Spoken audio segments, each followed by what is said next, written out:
तो very good morning and a very very warm welcome to all the beautiful students. आप सभी खूबसूरत लोगों का फिर से बहुत बहुत स्वागत है हमारे करंट अफेयर्स के सबसे पहले वाले सेशन में। ठीक है, एक बार फटाफट से फिर से सभी कोई जुड़ जाओ। कुछ ग्लिचेस हो गई थी जिसकी वजह से सेशन को रोकना पड़ा था और फिर से इसे रीशेड्यूल करके 9 बजे अब मैं सेशन की शुरुआत कर रहा हूं। एक बार कमेंट बॉक्स में साथ ही साथ मुझे ये भी बताइए कि क्या मेरी आवाज आप तक पहुंच पा रही है। जल्दी से प्लीज एक बार कमेंट बॉक्स में बताइए वेदर आई एम ऑडिबल और नॉट। जल्दी से एक बार कमेंट बॉक्स में बताओ। जल्दी से एक बार कमेंट बॉक्स में बताइए इफ आई एम ऑडिबल और नॉट जल्दी से। उसके बाद हम सेशन की शुरुआत करते हैं। स्टार्टिंग में कुछ बातें करेंगे और बातों के साथ साथ भी कुछ क्वेश्चंस को भी डिस्कस करने की कोशिश करेंगे। चलो, आवाज क्लियर आ रहा है? जय हिंद भैया अरुण। आवाज क्लियर है? चलिए, जैसे कि आप सभी को पता है कि मैथ्स फोबिया यूट्यूब चैनल जो हमारा और आपका अपना प्यारा सा छोटा सा चैनल है, एक छोटा सा परिवार है, और इस चैनल के द्वारा एक मुहिम की शुरुआत की गई है। और ये मुहिम जो है वो कौन से एग्जाम को टारगेट करने वाला है? तो आपके अपकमिंग एसएससी जीडी के एग्जाम को। आपका एसएससी जीडी का एग्जाम अप्रोचिंग है, फरवरी मिड से आपका एग्जाम शुरू हो जाएगा। भैया यहाँ पे हमें मैथ्स पढ़ना है, रीजनिंग पढ़ना है, इंग्लिश पढ़ना है, जीएस पढ़ना है और इंग्लिश के साथ ऑप्शनल आपका हिंदी है। तो रेस्पेक्टिव सब्जेक्ट के रेस्पेक्टिव टीचर से आप ऑलरेडी मिल चुके हो। बहुत जल्द हिंदी के टीचर्स से भी आप रूबरू हो जाएंगे। मैं आपके करंट अफेयर्स का सेशन की शुरुआत करूंगा आज से, जिसमें हम सिलेबस भी डिस्कस करेंगे और साथ ही साथ कुछ क्वेश्चंस को भी डिस्कस करेंगे। ठीक है, तो एसएससी जीडी के एग्जाम को टारगेट करते हुए भी उसकी पर्सपेक्टिव से क्वेश्चंस को मैं लेके आया हूं, क्योंकि हमारे पास समय कम है। तो डे वाइज करंट अफेयर्स को ना देख के हम उसे मंथ वाइज देखेंगे। तो उस पूरे शेड्यूल को हम आज पहले डिस्कस करते हैं। देखिए, अगर मैं बात करूं भैया, तो हम कैसे करंट अफेयर्स देखने वाले हैं, करंट अफेयर्स का टाइम टेबल क्या होने वाला है, करंट अफेयर्स हम कैसे टारगेट करेंगे कि भैया हमारे पिछले एक साल के करंट अफेयर्स कंप्लीट हो जाए। क्योंकि किसी भी आप एग्जाम की प्रिपरेशन कर रहे हो, whether it is SSC GD, CGL, CPO, CHSL, banking and whatever exam it is, आपको करंट अफेयर्स कम से कम 8 से 10 महीना या 12 महीना का प्रिपेयर करना ही होगा। तो भैया पहले हम क्या करेंगे, हम मंथ वाइज करंट अफेयर्स देखेंगे। जैसे जुलाई मंथ के करंट अफेयर्स को हम 4 पार्ट में देखने वाले, वैसे ही जुलाई से लेकर हम दिसंबर तक चीजों को लेकर चलेंगे। हर मंथ के करंट अफेयर्स को हम 4 पार्ट में देखेंगे। उसके बाद जब ये कंप्लीट हो जाएगा, यानी कि जुलाई के करंट अफेयर्स को 4 पार्ट में, अगस्त के करंट अफेयर्स को 4 पार्ट में, दिसंबर के करंट अफेयर्स को 4 पार्ट में, जब इसे देखने के बाद जो वक्त हमारे पास बचेगा उसमें हम जनवरी से लेकर जून तक के करंट अफेयर्स को डिस्कस करेंगे। और ये मैराथन क्लास में हम डिस्कस करेंगे। इसका मैं प्रॉपर एक मैराथन ले आऊंगा जिससे आपका जनवरी से जून, बट उससे पहले जुलाई से दिसंबर महीने के इंपॉर्टेंट करंट अफेयर्स को हम डिस्कस करने वाले हैं। Is that clear? क्लियर है भैया बातें? ठीक है, अब करंट अफेयर्स से क्वेश्चंस कहां से बनते हैं? देखो, कभी भी आप किसी भी चीज की आप तैयारी कर रहे हो तो आपको यह जानना बहुत ज्यादा जरूरी है कि एक्चुअल में उसके अंदर है क्या। अरे दरवाजे में दस्तक तभी तो दे पाओगे जब पता हो कि अंदर है कौन। तो भैया करंट अफेयर्स से क्वेश्चंस कहां से पूछे जाते हैं? करंट अफेयर्स से क्वेश्चंस आपके एग्जाम में कहां से पूछे जाते हैं ये आपको जानना जरूरी है। तो जैसे सबसे पहले भी आपको क्या पढ़ना होगा, स्पोर्ट्स से रिलेटेड करंट अफेयर्स आप नहीं छोड़ोगे, स्पोर्ट्स से रिलेटेड करंट अफेयर्स। उसके बाद डिफेंस से रिलेटेड अगर कोई करंट अफेयर्स है, कोई एक्सरसाइज वगैरह हो रहा है, तो उससे रिलेटेड करंट अफेयर्स आप नहीं छोड़ोगे। साथ ही साथ भैया याद रखिएगा, इंटरनेशनल जो भी इंपॉर्टेंट न्यूज है उसको आपको कवर करना है, इंटरनेशनल न्यूज को। साथ ही साथ आपको नेशनल न्यूज भी कवर करना है, आपको बुक्स एंड ऑथर्स भी कवर करना है। कोई बेहतरीन सी किताब लिखी गई हो, बुक्स एंड ऑथर्स को आपको कवर करना है। साथ ही साथ किसी फेमस व्यक्ति की देहांत हो गई है ना, किसी फेमस व्यक्ति की देहांत हो गई है, या इसी को हम ऑबिचुअरी कहते हैं। इससे रिलेटेड अगर क्वेश्चंस आएंगे तो भैया वो भी आपको डिस्कस करेंगे हम। उसके बाद स्टेट से रिलेटेड, स्टेट गवर्नमेंट स्कीम्स निकालती है, तो उन स्कीम से रिलेटेड क्वेश्चंस भी आपके एग्जाम में बनते हैं, यानी कि स्टेट अफेयर्स आपको पढ़ना है। साथ ही साथ बैंकिंग एंड फाइनेंस से क्वेश्चंस पूछे जाते हैं बहुत ज्यादा, बैंकिंग एंड फाइनेंस से आपसे क्वेश्चंस पूछे जाएंगे, तो इस पे भी आपको फोकस रखना है। साथ ही साथ बताइए awards and honours, awards and honours, कोई अवार्ड दिया गया है तो इससे भी रिलेटेड आपको क्वेश्चंस पूछे जाते हैं आपके एग्जाम में। तो ये कुछ टॉपिक्स हैं जो कि आप छोड़ ही नहीं सकते हो, यहीं से आपके एग्जाम में क्वेश्चन बनते हैं। भैया स्पोर्ट्स का क्या न्यूज है, डिफेंस में कौन सी एक्सरसाइज है, इंटरनेशनल में कौन सा बैठक हुआ। साथ ही साथ लिख लो भैया यहां पे summits and conference, summits and conference से रिलेटेड जो है क्वेश्चंस पूछे जाते हैं। तो ये कुछ इंपॉर्टेंट टॉपिक्स है जहां से करंट अफेयर्स आपसे क्वेश्चन पूछेगा, बिल्कुल पहली क्लास है। इसका पीडीएफ आपको टेलीग्राम चैनल पे मिल जाएगा, वो मैं आपको लिंक शेयर कर दूंगा, ठीक है। तो पीडीएफ वगैरह की टेंशन ना लो, टेंशन लो क्लास की, ठीक है। तो अब हम लोग जुलाई मंथ के पार्ट 1 वाले, पार्ट 1 में लगभग 20 से 25 क्वेश्चंस होने वाले हैं, तो उसको हम आराम आराम तरीके से डिस्कस करेंगे, ठीक है। तो आइए भैया अपने आप को इवैल्यूएट करो, क्योंकि ये बहुत पुराना करंट अफेयर्स है जो आपके एग्जाम में पूछा जा सकता है, और हो सकता है आपने ये पढ़ा होगा, और अगर नहीं पढ़ा है तो भैया जल्दी से पढ़ लो, क्योंकि एग्जाम आपका अप्रोचिंग है, ठीक है।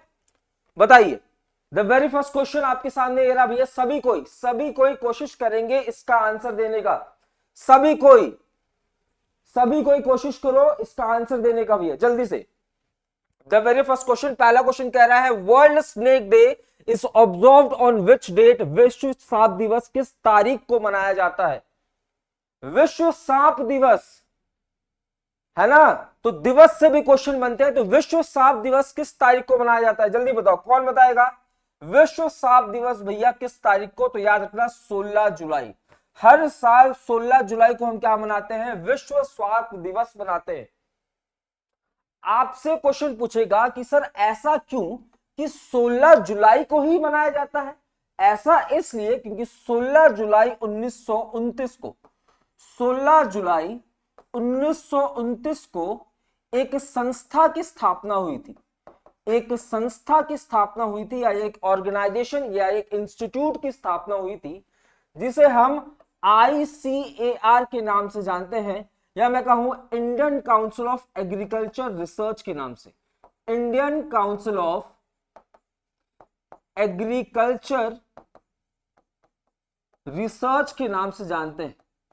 इस संस्था की स्थापना हुई थी 16 जुलाई 1929 को, और इसी वजह से हर साल 16 जुलाई को विश्व सांप दिवस के रूप में मनाया जाता है।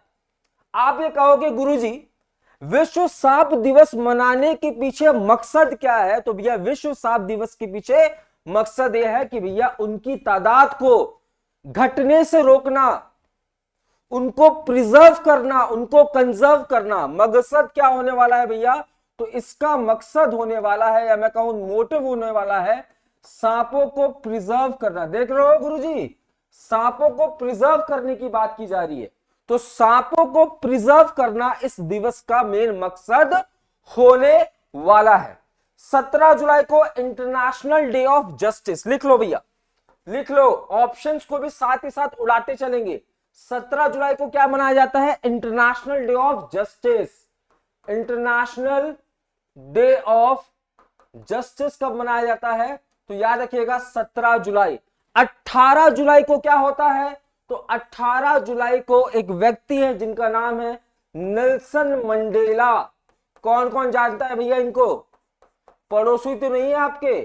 नेल्सन मंडेला जी का क्या होता है, हैप्पी वाला बर्थडे। हैप्पी वाला बर्थडे किसका, नेल्सन मंडेला जी का कब होता है, तो याद रखिएगा 18 जुलाई को। क्लियर है बात? क्लियर है कि नहीं? 18 जुलाई को क्या होता है? नेल्सन मंडेला जी का हैप्पी वाला बर्थडे।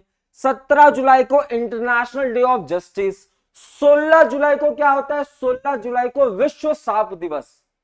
अब देखो, सिर्फ करंट अफेयर्स नहीं पढ़ेंगे, उसके साथ साथ स्टैटिक की चीजों को भी लपेट देंगे। आइए भैया कैसे लपेटेंगे जानते हैं।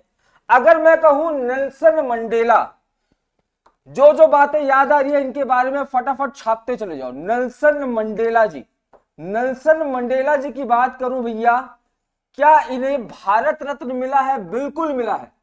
इन्हें भारत रत्न मिला है कि नहीं भैया? बिल्कुल भारत रत्न मिला है। इन्हें क्या सैखरोव प्राइज मिला है? लिख लेना, सैखरोव प्राइज एक बहुत ही इंपॉर्टेंट प्राइज है भैया। ये कौन सा? सैखरोव प्राइज। इसे कौन देता है? तो यूरोपियन यूनियन देता है। हाँ जी, कौन देता है? यूरोपियन यूनियन देता है। क्या ये इन्हें भैया, क्या इन्हें नोबेल पीस प्राइज मिला है? बिल्कुल मिला है। इन्हें नोबेल पीस प्राइज से भी सम्मानित किया जा चुका है।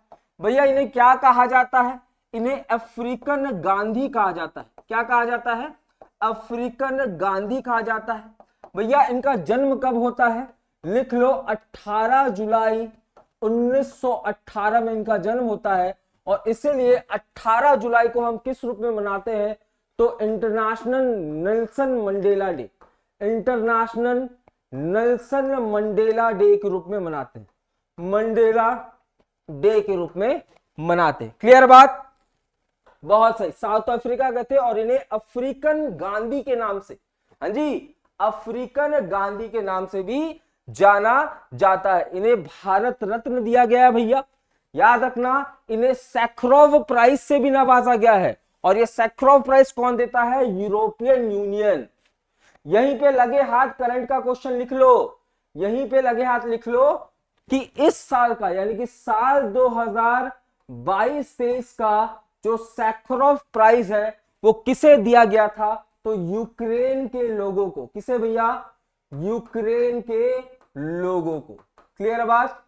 आगे बढ़े तो पहला प्रश्न भी हमारा समाप्त हुआ। 16 जुलाई को विश्व सांप दिवस। मुझे कमेंट बॉक्स में छापते चले जाना क्या बातें क्लियर है कि नहीं।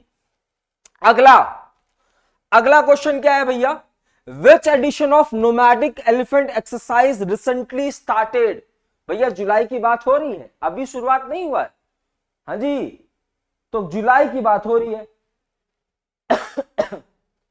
काव्य तिवारी, इन्हें भारत रत्न कब मिला था? देखो 1990 में इनको भारत रत्न मिला था। लिख लो, डेट्स पूछाएगा तो लिख लेना भैया। 1990 में इनको भारत रत्न मिला था। 1990 में लिख लो, इनको भारत रत्न कब मिला था? 1990 में मिला था। ठीक है, उसके बाद भैया इनको नोबेल पीस प्राइज मिला था 1993 को मिला था। कब मिला था? 1993 को मिला। ठीक है, भारत रत्न 1990 और 1993 की इनको क्या मिला था? नोबेल पीस प्राइज मिला था। लिख लेना भैया, निशाने पाकिस्तान। लिख लो, निशाने, याद आ रहा है इसलिए बता दे रहा हूं, निशाने पाकिस्तान। निशाने पाकिस्तान से भी इनको नवाजा जा चुका है 1992 में। कब? 1992। क्लियर है? क्लियर है भैया?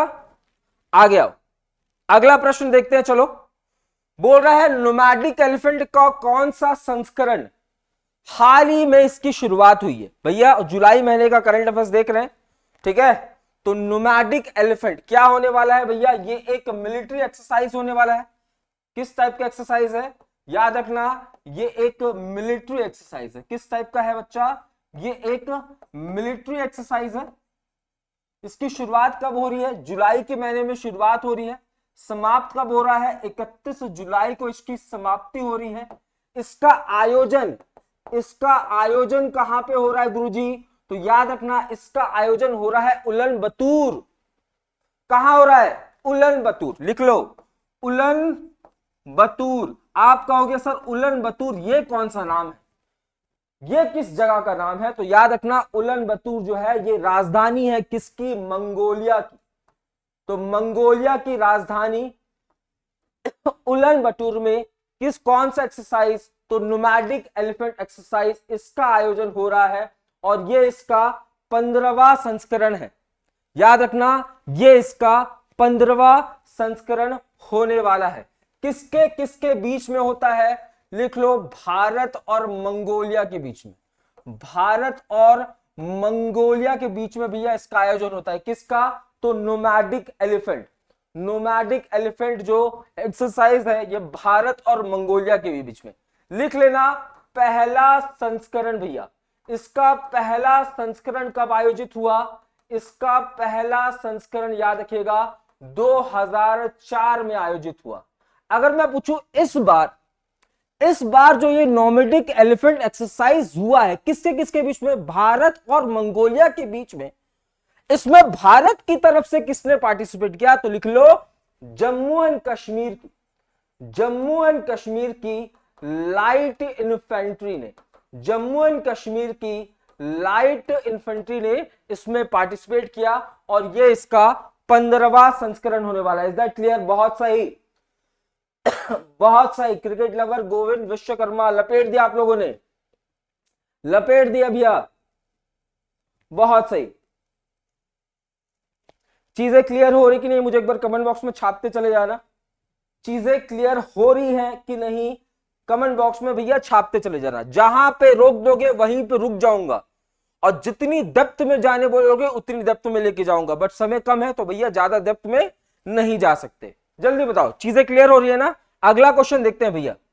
अगला क्वेश्चन देखो, ये पीडीएफ में आपके साथ शेयर करूंगा, ये पीडीएफ में आपके साथ शेयर करूंगा। इसमें भैया आसपास के जितने भी मिलिट्री एक्सरसाइज हुए भारत के साथ, ये तमाम एक्सरसाइजेज जहां पे दिए हुए हैं, तो भैया पीडीएफ को ना संवार के मत रखा करो, पीडीएफ को पढ़ लिया करो एक बार, ठीक है? चलो अगला प्रश्न बताओ भैया, सियाचिन का पहला जीएसआई सर्वेक्षण किस वर्ष हुआ था? Geological survey of India. GSI मतलब क्या होता है गुरुजी? Geological survey of India. तो बताइए भैया, सियाचिन, सियाचिन क्या है भैया? तो सियाचिन अगर मैं कहूं तो क्या है भैया? सियाचिन ग्लेशियर। सियाचिन ग्लेशियर भैया, इसे हम क्या कहते हैं गुरुजी? इसे हम कहते हैं highest battlefield, highest battle field of the world. अगर मैं पूछूं भैया, यहां पे भारत ने एक हेलीपैड बनाया था, कहां पे? पॉइंट सोनम। पॉइंट सोनम पे भैया, पॉइंट सोनम पे भारत ने भैया यहां पे एक हेलीपैड बनाया था।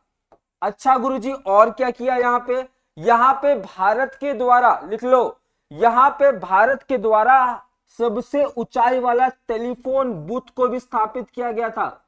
टेलीफोन बूथ को भी भैया स्थापित किया गया था। याद रखना, यहीं पे कैप्टन शिवा चौहान, कैप्टन शिवा चौहान पहली महिला ऑफिसर, लिख लो भैया, पहली महिला ऑफिसर, पहली महिला ऑफिसर की जो पोस्टिंग हुई है अभी सियाचिन में, वो कौन थी? कैप्टन शिवा चौहान। क्लियर है बात?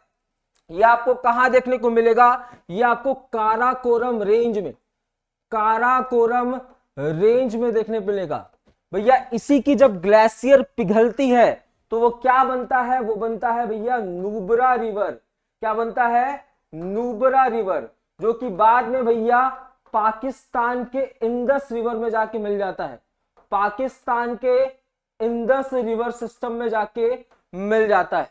ठीक है, तो ये तो कुछ बात होगी किससे रिलेटेड? ऑपरेशन मेघदूत। लिख लो भैया, ऑपरेशन मेघदूत भैया, ऑपरेशन मेघदूत यहीं से लॉन्च किया जाता है। अब आपसे क्वेश्चन ये पूछा है कि जीएसआई यानी कि ज्योग्राफिकल सर्वे ऑफ इंडिया के द्वारा यहां पे सबसे पहला सर्वेक्षण किस वर्ष किया गया? 1958 आंसर आ रहा है, 1958 आंसर आ रहा है, बहुत सही। तो याद रखना 1958, जून 1958 को सबसे पहला सर्वेक्षण यहां पे किया गया था। जून 1958 को सबसे पहला सर्वेक्षण यहां पे किया गया था, अब दोबारा इसका सर्वेक्षण कौन कर रहा है? Geological survey of India. देखो, एक है आर्कियोलॉजिकल सर्वे ऑफ इंडिया, एक है जियोलॉजिकल सर्वे ऑफ इंडिया। बात क्लियर है? दोनों में डिफरेंस है। अगर मैं जियोलॉजिकल सर्वे ऑफ इंडिया की बात करूं तो इसकी भैया स्थापना कब हो रही है? 8 मार्च 1851 में स्थापना कब हो रही है? कोलकाता के अंदर। हेड के रूप में आपको जनार्दन प्रसाद देखने को मिलेंगे। और ये कौन से मंत्रालय के अंतर्गत आती है? तो मिनिस्ट्री ऑफ माइंस, यानी कि खनन मंत्रालय के अंतर्गत ये आती है। क्वेश्चन आपसे ये पूछेगा कि सियाचिन के अंदर जो सबसे पहला सर्वेक्षण किया गया था जियोलॉजिकल सर्वे ऑफ इंडिया के द्वारा, उसको, इसके नेतृत्व किसने किया था? उसको हेड किसने किया था? तो याद रखना, वीके रायना जी ने, है ना। जून 1958 में जियोलॉजिकल सर्वे ऑफ इंडिया के द्वारा सबसे पहली बार सियाचिन के अंदर सर्वेक्षण किया गया था, और उस सर्वेक्षण के नेतृत्व किसने किया था? तो वीके रैना। क्लियर है भैया? जल्दी बताओ, क्लियर है कि नहीं? फटाफट से बताओ। इन 3 क्वेश्चंस के किसको किसको आंसर पता थे भैया? ये जो 3 क्वेश्चंस हमने ऑलरेडी डिस्कस कर लिए, इसके आंसर्स किसको किसको पता थे? ईमानदारी से बताना, तभी पता चलेगा कि भैया आपकी तैयारी कैसे चल रही है, किस रफ्तार से आपकी तैयारी चल रही है, कितनी तेजी से आपकी तैयारी चल रही है। क्लियर है? चलिए अगला क्वेश्चन देखते हैं। अगला क्वेश्चन कह रहा है, who recently von Wimbledon 2023। Guruji, Wimbledon होता क्या है? मुझे प्लीज आज समझा ही दीजिए कि विंबलडन होता क्या है और इसका संबंध किससे है? क्या इसका संबंध खेल से है? क्या इसका संबंध किसी डिफेंस की चीज से है? आइए भैया लपेटते हैं। देखो, अगर मैं टेनिस की बात करूं, अगर मैं भैया टेनिस की बात करूं, बहुत ही खूबसूरत सा ये खेल है, बहुत ही थकावट वाला खेल है, ठीक है। हमने कभी नहीं खेला क्योंकि भैया हम लोग थकने वाला खेल खेलते नहीं है। तो टेनिस की अगर मैं बात करूं तो इसमें मेनली आपको 4 ग्रैंड स्लैम देखेंगे। क्या देखने को मिलेंगे?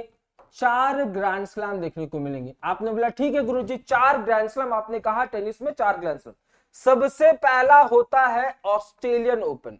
कौन सा? सबसे पहला होता है ऑस्ट्रेलियन ओपन। आपने बोला ठीक है सर। उसके बाद होता है भैया फ्रेंच ओपन। आपने बोला ठीक है गुरुजी। उसके बाद होता है विंबलडन और उसके बाद होता है यूएस ओपन। तो ये 4 ग्रैंड स्लैम होते हैं साल के अलग अलग समय। जैसे अगर मैं ऑस्ट्रेलियन ओपन की बात करूं, भैया ध्यान से चीजों को पढ़ना। गुड मॉर्निंग सभी को। अगर मैं ऑस्ट्रेलियन ओपन 2023 की बात करूं तो इसका आयोजन कौन से महीने में हुआ होगा? जनवरी के महीने में हुआ भी है। अगर मैं मेंस सिंगल्स की बात करूं, मेंस सिंगल्स में कौन जीते हैं? नोवाक जोकोविच। कौन जीते हैं? नोवाक जोकोविच जीते हैं। अगर मैं वुमेन्स सिंगल्स की बात करूं तो वुमेन्स सिंगल्स में कौन जीती है? आर्यांका साबालेंका। अगर मैं वुमेन्स की बात करूं तो यहां पे आपको कौन देखने को मिलेंगी? आर्यांका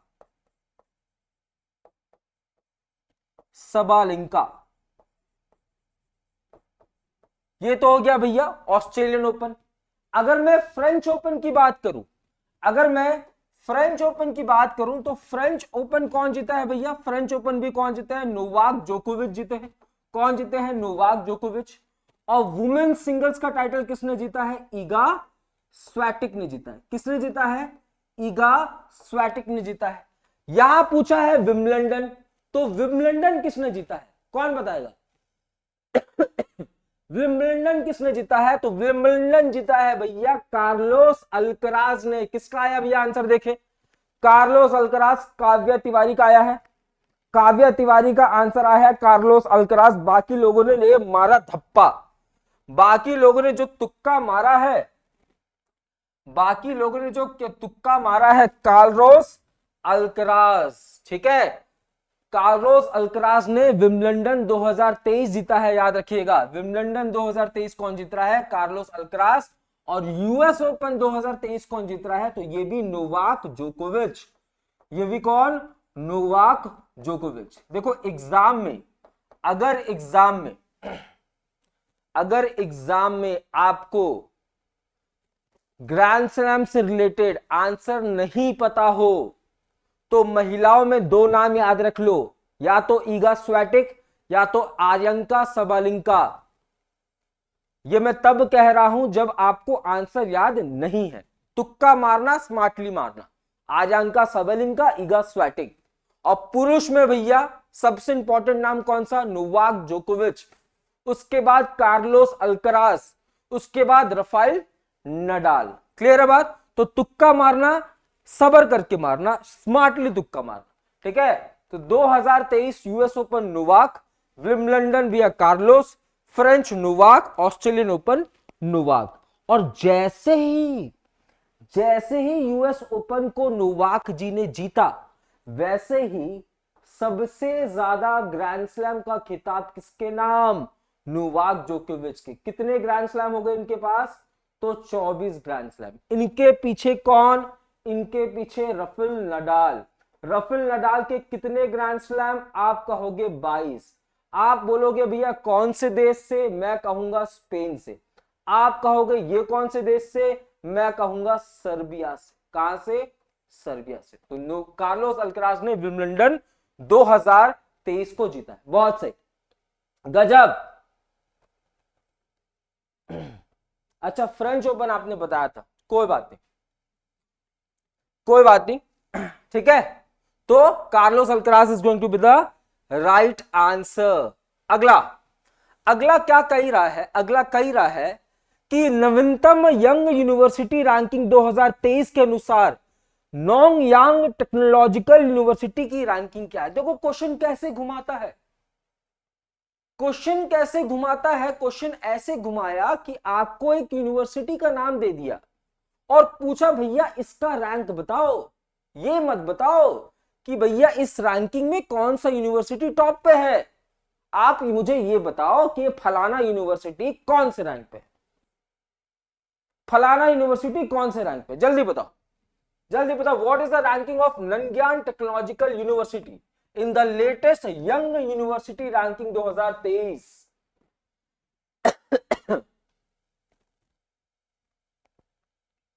जल्दी बताओ, बताइए। देखो आज की स्पीड भले थोड़ी स्लो हो सकती है क्योंकि आज जो है हमारा पहला दिन था, बट कल से क्वेश्चंस की तादाद भी ज्यादा होगी और हमारी रफ्तार भी ज्यादा होगी। हाँ जी, ऑप्शन बी आ रहा है, विवेक तंवार गुजर जी का ऑप्शन बी आ गया है। चलिए बाकी लोग क्या कर रहे हो लल्ला। देखो हाल ही में एक रिपोर्ट आई थी, ध्यान से सुनना, हाल ही में एक रिपोर्ट आई थी जिसका नाम था क्यूएस ग्लोबल यूनिवर्सिटी रैंकिंग। क्या नाम था, QS global university ranking, university ranking. आपने बोला ठीक है गुरुजी, क्या कहा इस यूनिवर्सिटी रैंकिंग में, इसने बोला कि देखो दुनिया के अंदर जो सबसे बेहतरीन यूनिवर्सिटी है ना, सबसे बेहतरीन यूनिवर्सिटी, उस मामले में नंबर 1 पे कौन सा है, तो आप कहोगे मैसाचुसेट्स इंस्टीट्यूट ऑफ टेक्नोलॉजी। आपने बोला ठीक, मैसाचुसेट्स इंस्टीट्यूट ऑफ टेक्नोलॉजी जो है दुनिया के अंदर सबसे टॉप पे यूनिवर्सिटी हो जाएगी। दूसरे नंबर पे कौन था, तो दूसरे नंबर पे था भैया कैम्ब्रिज यूनिवर्सिटी। आपने बोला ठीक है गुरुजी। आपने बोला कि क्या इस यूनिवर्सिटी में भारत की कोई यूनिवर्सिटी है, तो बिल्कुल भारत की जो यूनिवर्सिटी है वो है 149 नंबर पे, वो कौन है, आईआईटी बॉम्बे। कौन सी, आईआईटी बॉम्बे। उसके बाद 197 नंबर पे कौन सी है, आईआईटी दिल्ली। तो ये तो बात हो गई QS global university ranking 2023। But यहां आपसे क्या पूछा है, यहां आपसे पूछा है कि भैया यंग यूनिवर्सिटी रैंकिंग के अनुसार ननग्यान टेक्नोलॉजी यूनिवर्सिटी की रैंकिंग कितनी होने वाली है, तो याद रखना नंबर 1 होने वाली। कितनी, नंबर 1 होने वाली। अगर मैं पूछूं ये जो ननग्याल टेक्नोलॉजिकल यूनिवर्सिटी है ये कहां की यूनिवर्सिटी है, तो लिख लेना ये सिंगापुर की यूनिवर्सिटी। कहां की है? सिंगापुर की यूनिवर्सिटी। आप कहोगे सर ये जो यंग यूनिवर्सिटी रैंकिंग है इसका मतलब क्या? इसका मतलब ये कि वो यूनिवर्सिटी जिसकी स्थापना 1963 के बाद हुई है, यानी कि 1973 के बाद, 1973 के बाद स्थापित होने वाली यूनिवर्सिटी को यहां पे शामिल किया गया है।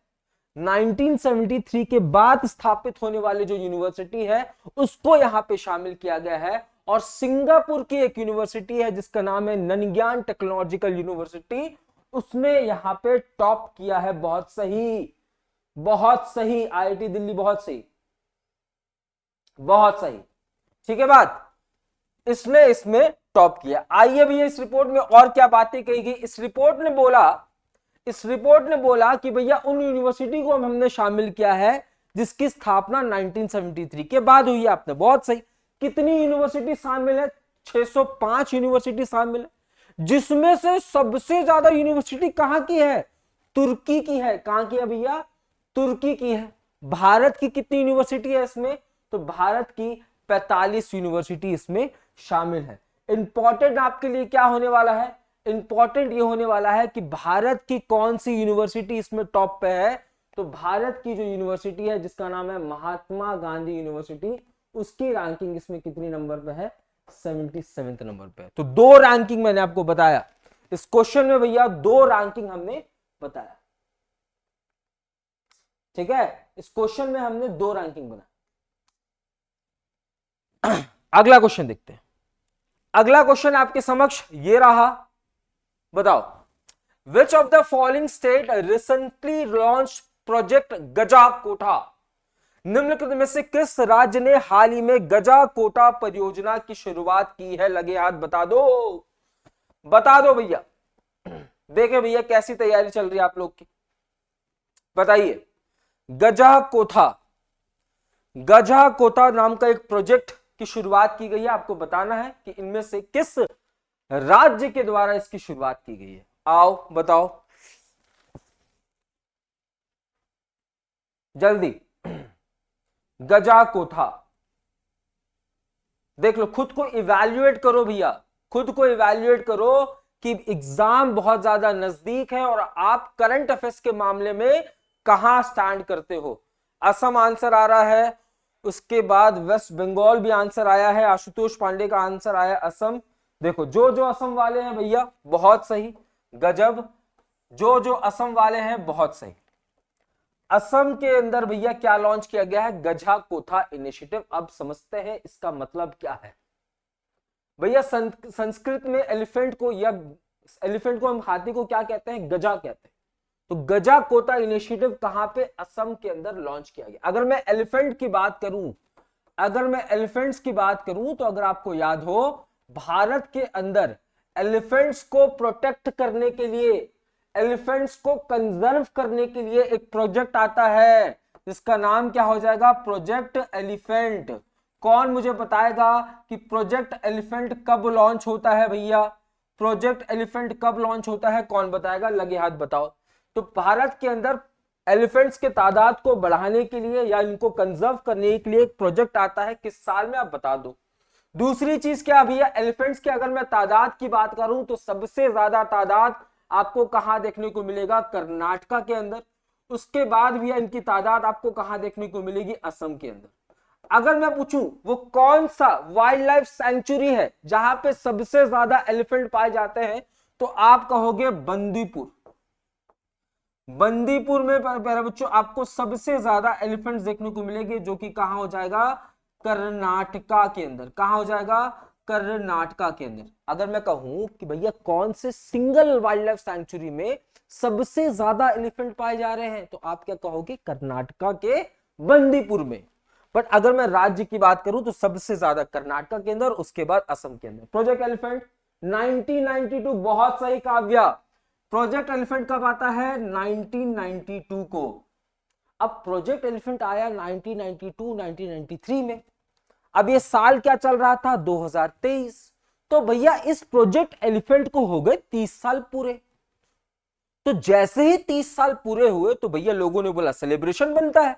तो याद रखना हाल ही में Kaziranga national park, Kaziranga national park कहां पे है? काजीरंगा नेशनल पार्क कहां पे भैया? ये तो काजीरंगा नेशनल पार्क है असम के अंदर। और ये किस लिए फेमस है मुझे एक बार कमेंट बॉक्स में बताओ। काजीरंगा नेशनल पार्क किस लिए फेमस है, किस जानवर के लिए फेमस है, ये मुझे कमेंट बॉक्स में बताओ। तो भैया प्रोजेक्ट एलिफेंट को 30 साल पूरे हुए, इसीलिए काजीरंगा नेशनल पार्क में इसका सेलिब्रेशन चल रहा था। और सेलिब्रेशन का नाम क्या था? गज उत्सव। क्या नाम था? गज उत्सव। और इसमें कौन आई थी? द्रौपदी मुर्मू जी। कौन आई थी? द्रौपदी मुर्मू जी। तो ये भी आपको बात याद रखना है।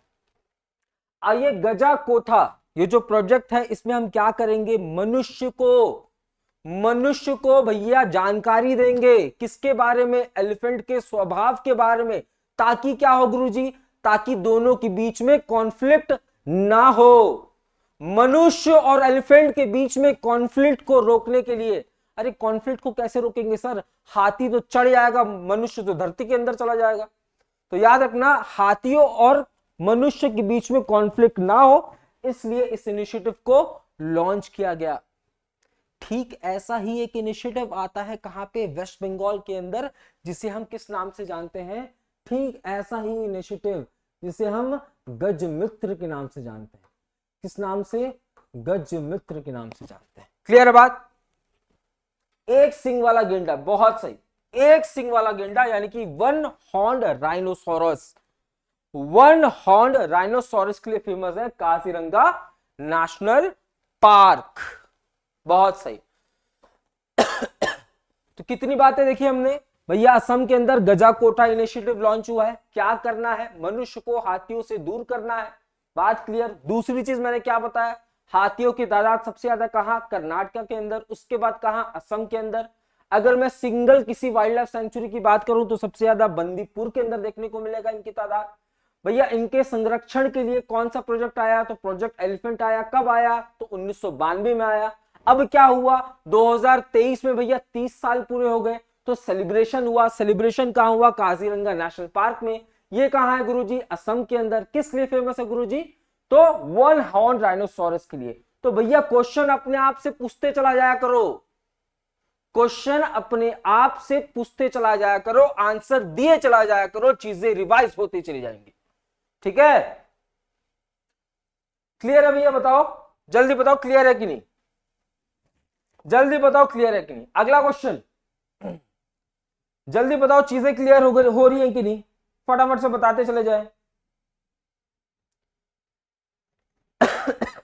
फटाफट से कमेंट बॉक्स में बताओ चीजें क्लियर हो रही हैं कि नहीं।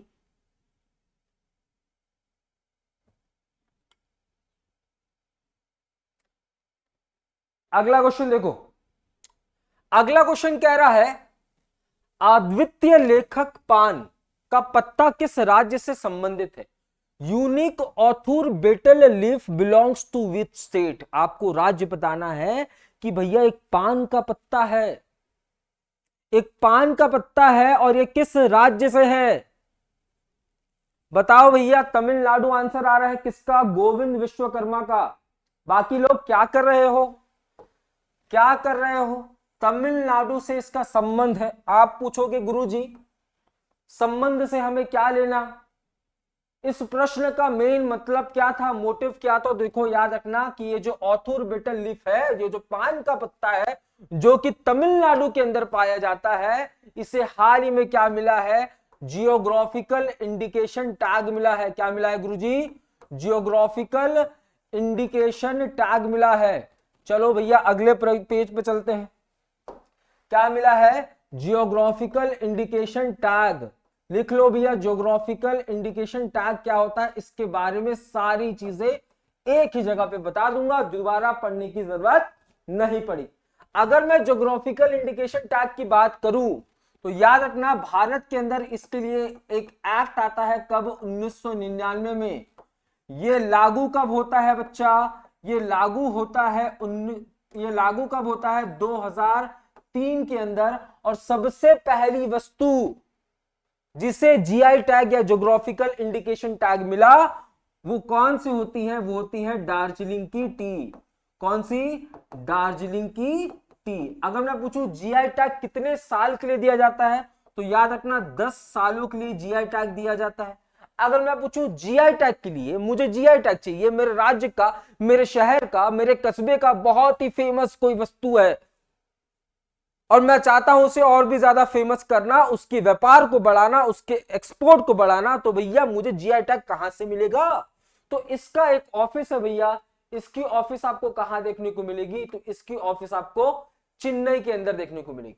अगर मैं पूछूं वो कौन सा राज्य है जिसको सबसे ज्यादा जीआई टैग मिला है, या वो कौन सा राज्य है जहां के वस्तुओं को सबसे ज्यादा जीआई टैग मिला है, तो मोस्ट जीआई टैग वाला जो राज्य है, मोस्ट जीआई टैग वाला जो राज्य होने वाला है वो कौन सा हो जाएगा? वो हो जाएगा तमिलनाडु, और दूसरे नंबर पे उत्तर प्रदेश। अगर मैं पूछूं साल 2022-23 की बात करूं, तो साल 2022 में सबसे ज्यादा जीआई टैग किस राज्य को मिला? तो वो राज्य कौन सा हो जाएगा? केरला। मैंने क्या कहा, बात को समझो। अगर मैं अब तक की बात करूं, अब तक की बात करूं 2004 से लेकर अब तक की बात करूं, तो सबसे ज्यादा जीआई टैग किस राज्य को मिला है? तमिलनाडु को। बट सिर्फ मैं एक साल की बात करूं तो सिर्फ एक साल में सबसे ज्यादा जीआई टैग केरला को मिला है। दार्जिलिंग को कब मिला था? दार्जिलिंग टी को 2004 में। अब यही जो है प्यारे बच्चों, तमिलनाडु का ऑथर बेटर लीफ को हाल ही में क्या मिला है? ज्योग्राफिकल इंडिकेशन टैग मिला है। क्लियर है? बहुत सही। क्लियर है क्या? एक बार मुझे कमेंट बॉक्स में बताओ क्लियर है कि नहीं, जल्दी से, जल्दी से बताइए। अगला क्वेश्चन, अगला क्वेश्चन क्या कह रहा है भैया? बुनालू फेस्टिवल, बुनालू फेस्टिवल किस शहर में मनाया जाता है? जल्दी। बुनालू फेस्टिवल किस शहर में मनाया जाता है? कौन बताएगा सबसे पहले? देखता हूं, देखता हूं भैया सबसे पहले इसका आंसर कौन देगा। देखते हैं भैया।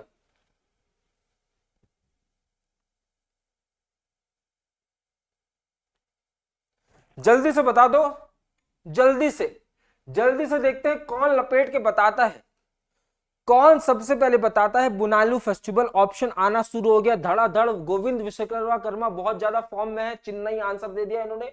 उसके बाद अरुण, अरुण जी ने भी आंसर दे दिया ए, अरुण जी ने भी आंसर दे दिया।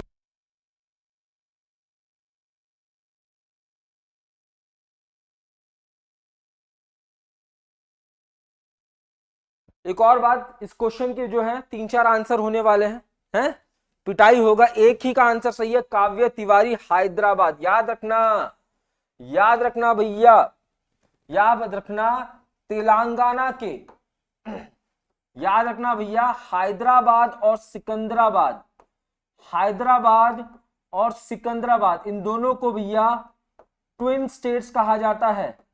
ठीक है, ट्विन सिटीज कहा जाता है। क्या कहा जाता है? ट्विन सिटीज कहा जाता है। और यहीं पे बुनालू फेस्टिवल को सेलिब्रेट किया जाता है। ये कौन से गॉडेस को डेडिकेटेड है? कौन से गॉडेस को डेडिकेट किया जाता है भैया? तो याद रखना गॉडेस महाकाली, गॉडेस महाकाली को भैया यहां पे थैंक यू बोला जाता है। गॉडेस महाकाली को भैया यहां पे थैंक यू बोला जाता है। ठीक है, तो गॉडेस महाकाली को थैंक यू बोला जाता है। इसका सेलिब्रेशन तेलंगाना के 2 राज्य हैदराबाद और सिकंदराबाद के अंदर होता है। बहुत सही, हैदराबाद और सिकंदराबाद के अंदर इसका आयोजन होता है। चलो बताओ भैया, चेन्नई ऑप्शन में है, बताओ तमिलनाडु के इंपॉर्टेंट त्योहार बताओ। चलो 1-2 तो बता ही दो। तमिलनाडु के इंपॉर्टेंट त्योहार, वेस्ट बंगाल के इंपॉर्टेंट त्योहार, मध्य प्रदेश के इंपॉर्टेंट त्योहार। जल्दी से कमेंट बॉक्स में फटाफट देखते हैं, देखते हैं भैया कौन बताएगा। जल्दी से जल्दी से बताओ।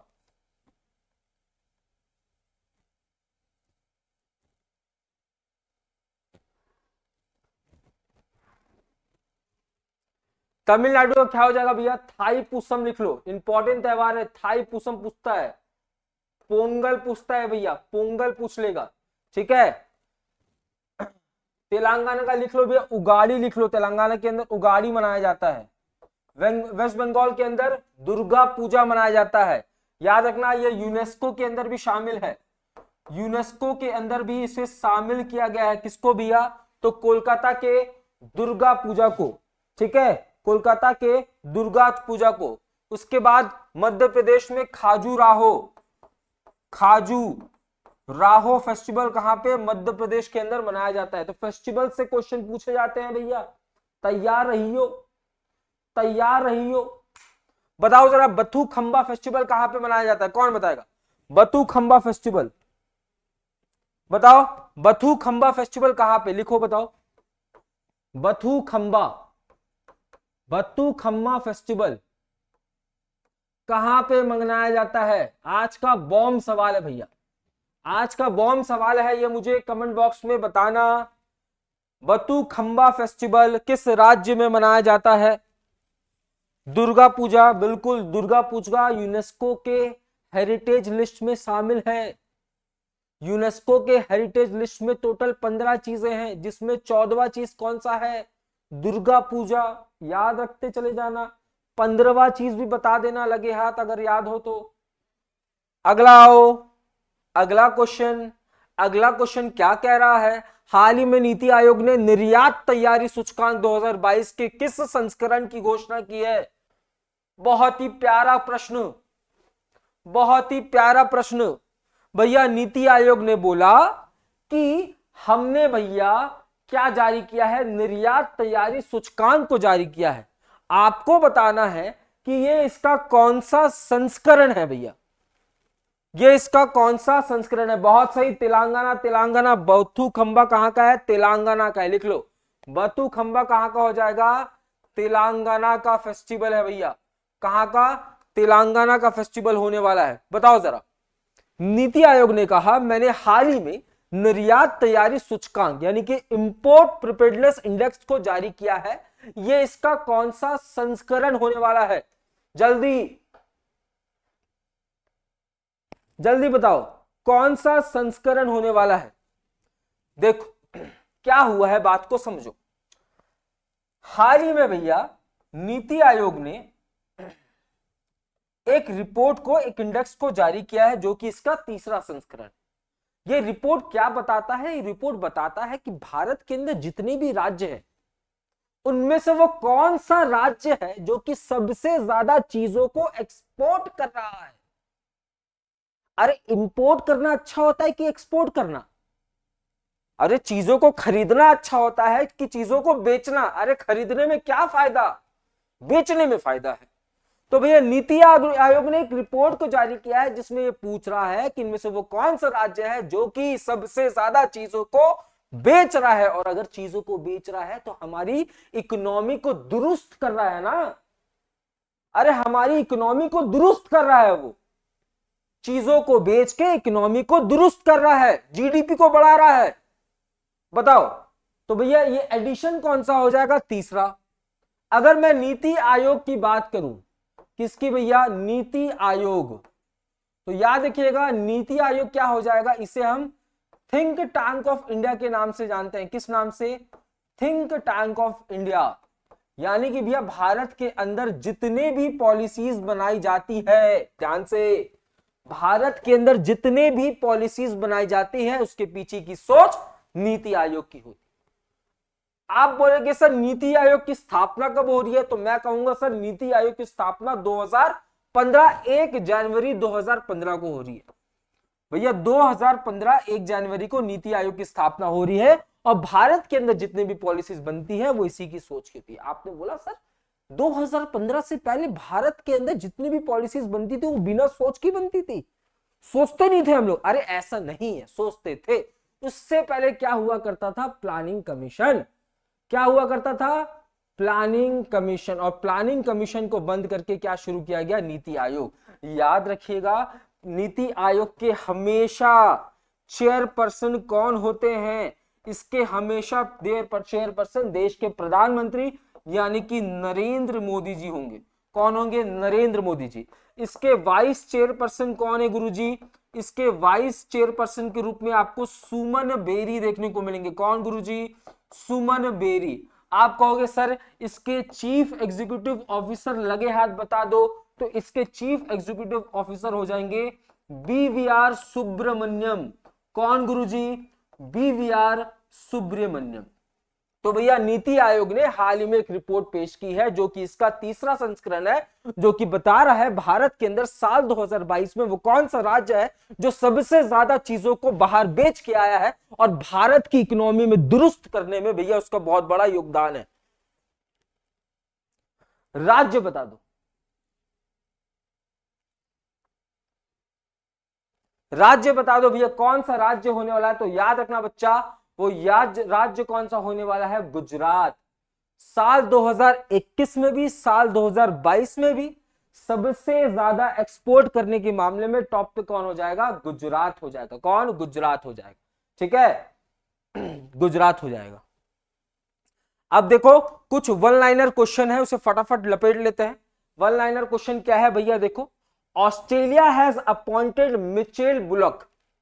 देखो, जो बातें डीप में जाने की होंगी उसमें हम डीप में जाएंगे, जो बातें ऊपर ऊपर से होंगी उसे हम ऊपर ऊपर से भी देखेंगे, क्योंकि हमारे पास समय काफी कम है। तो ऑस्ट्रेलिया ने हाल ही में मिचेल बुलक को भी, पहले गवर्नर, भैया जैसे भारत के अंदर सेंट्रल बैंक होता है, भारत के अंदर सेंट्रल बैंक का नाम क्या है? तो भारत के सेंट्रल बैंक का नाम है रिजर्व बैंक ऑफ इंडिया। भारत का central bank reserve bank of India, उसके गवर्नर कौन है? शक्तिकांता दास। तो वैसे ही हर देश के अंदर सेंट्रल बैंक होगा।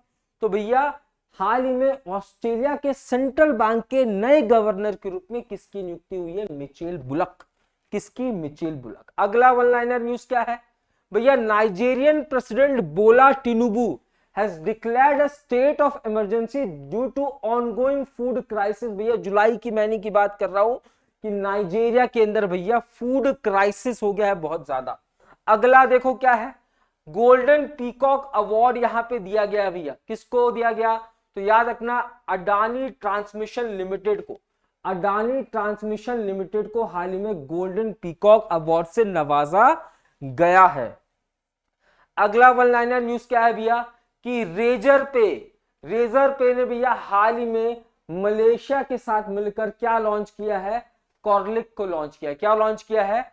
कॉर्लिक को लॉन्च किया है, जो कि भारत का इंटरनेशनल मार्केट में चलने वाला पहला डिजिटल पेमेंट। ठीक है, तो कॉर्लिक बाय रेजर पे।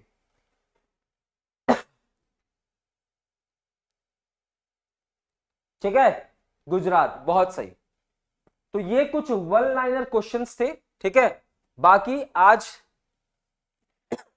कुछ क्वेश्चंस आपके रह गए, इसे हम कल के सेशन में देखेंगे और कल के सेशन में हम ज्यादा से ज्यादा क्वेश्चंस को अटेम्प्ट करने की कोशिश करेंगे। रही बात पीडीएफ की, तो आपको जो ये पीडीएफ है ये आपको वहीं पे उसी टेलीग्राम चैनल पे मिल जाएगा, जिस टेलीग्राम चैनल पे आपको जीएस की पीडीएफ मिलती है, साथ ही साथ मैथ्स की पीडीएफ मिलती है। ठीक है, तो मुझे एक बार कमेंट बॉक्स में बताओ कि आज के सेशन में किसी को कोई डाउट है या नहीं। सर प्लीज कल ओलंपिक और वर्ल्ड कप से क्वेश्चन लिख। देखो, एक पूरा मैं जुलाई से शुरू कर रहा हूं, जुलाई से लेकर दिसंबर तक पहले चीजों को लेके चलेंगे। उसके बाद 3-4 जो दिन बचेगा उसमें हम लगातार मैराथन्स देखेंगे। उस मैराथन में भैया जो भी चीजें कवर नहीं हुई है उनको हम कवर करने की कोशिश करेंगे। ठीक है, तो टेंशन मतलब बिल्कुल भी, जो भी चीजें आपके एग्जाम के पॉइंट ऑफ व्यू से इंपॉर्टेंट है उसे कवर इस सेशन में किया जाएगा। तो मिलते हैं अब कल करंट अफेयर्स के अपने अगले पड़ाव में। डेली सुबह 8 बजे मेरे साथ तैयार हो जाइए। सुबह 8 बजे ताबड़तोड़ बल्लेबाजी करने के लिए भैया तैयार हो जाइए और अपने दोस्तों तक खबर फैला दो कि भैया current affairs topic wise, month wise शुरू हो चुका है आने वाले एसएससी जीडी एग्जामिनेशन के लिए।